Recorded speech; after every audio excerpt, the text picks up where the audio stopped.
Hello everyone, this is Jafar tech Kannada. ಸತ್ಯ ಮಾಹಿತಿಗಾಗಿ ಸ್ನೇಹಿತರೆ ನಮ್ಮ ಚಾನೆಲ್ಗೆ ಸ್ವಾಗತ.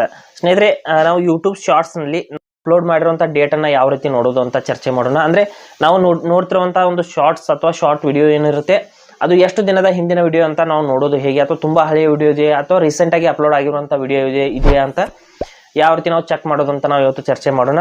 ಯೂಟ್ಯೂಬಲ್ಲಿ ನಾನು ಹೋಗಿಬಿಟ್ಟು ತೋರಿಸ್ತೀನಿ ಯಾವ ರೀತಿ ಅಂತ. ಹಾಗೆ ನಮ್ಮ ಚಾನಲ್ಗೆ ಮೊದಲು ಬಂದಿದ್ದರೆ ದಯವಿಟ್ಟು ನಮ್ಮ ಚಾನಲ್ನ ಸಬ್ಸ್ಕ್ರೈಬ್ ಮಾಡಿ ಮತ್ತು ಪಕ್ಕದಲ್ಲಿರುವಂಥ ಬೆಲ್ ಐಕನನ್ನು ಪ್ರೆಸ್ ಮಾಡಿ ನಮ್ಮ ತಂತ್ರಜ್ಞಾನ ಆಧಾರಿತ ಬೃಹತ್ ಕುಟುಂಬದ ಸದಸ್ಯರಾಗಿ. ಸ್ನೇಹಿತರೆ, ಯೂಟ್ಯೂಬ್ ಆ್ಯಪ್ನ ಓಪನ್ ಮಾಡ್ಕೋತೀನಿ.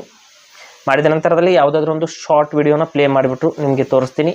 ಅದರ ಒಂದು ಡೇಟನ್ನು ಯಾವ ರೀತಿ ನಾವು ಚೆಕ್ ಮಾಡೋದು ಅಂತ. ಇಲ್ಲಿ ನೋಡಿ, ಇಲ್ಲಿ ಎಷ್ಟು ದಿನದ ಹಿಂದಿನ ರೀಲ್ಸ್ ಅಂತ ಇಲ್ಲಿ ತೋರಿಸೋದಿಲ್ಲ ಸ್ನೇಹಿತರೆ. ಇಲ್ಲಿ ಶಾರ್ಟ್ ವಿಡಿಯೋ ಒಂದು ಎಷ್ಟು ದಿನದ ಹಿಂದೆ ಅಪ್ಲೋಡ್ ಆಗಿದೆ ಅಂತ ಇಲ್ಲಿ ಡೈರೆಕ್ಟಾಗಿ ತೋರಿಸೋದಿಲ್ಲ.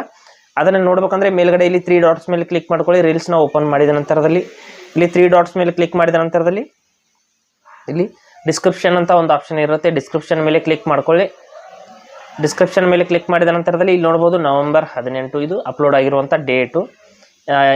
ಒಂದು ವರ್ಷ ಕೂಡ ಇರುತ್ತೆ, ನವೆಂಬರ್ 18, 2024 ಅಂದರೆ ರೀಸೆಂಟಾಗಿ ಅಪ್ಲೋಡ್ ಆಗಿರುವಂಥದ್ದು. ಇಲ್ಲಿ ತುಂಬ ಹಳೆಯ ವಿಡಿಯೋ ಇದ್ರೂ ಕೂಡ ಅದರ ಡೇಟ್ ಅನ್ನೋದು ತೋರಿಸುತ್ತೆ. ಈ ರೀತಿ ನಾವು ಯೂಟ್ಯೂಬ್ ಶಾರ್ಟ್ಸ್ನಲ್ಲಿ ಅದು ಪೋಸ್ಟ್ ಆಗಿರುವಂಥ ಅಥವಾ ಅಪ್ಲೋಡ್ ಆಗಿರುವಂಥ ಡೇಟನ್ನು ನೋಡಬಹುದು.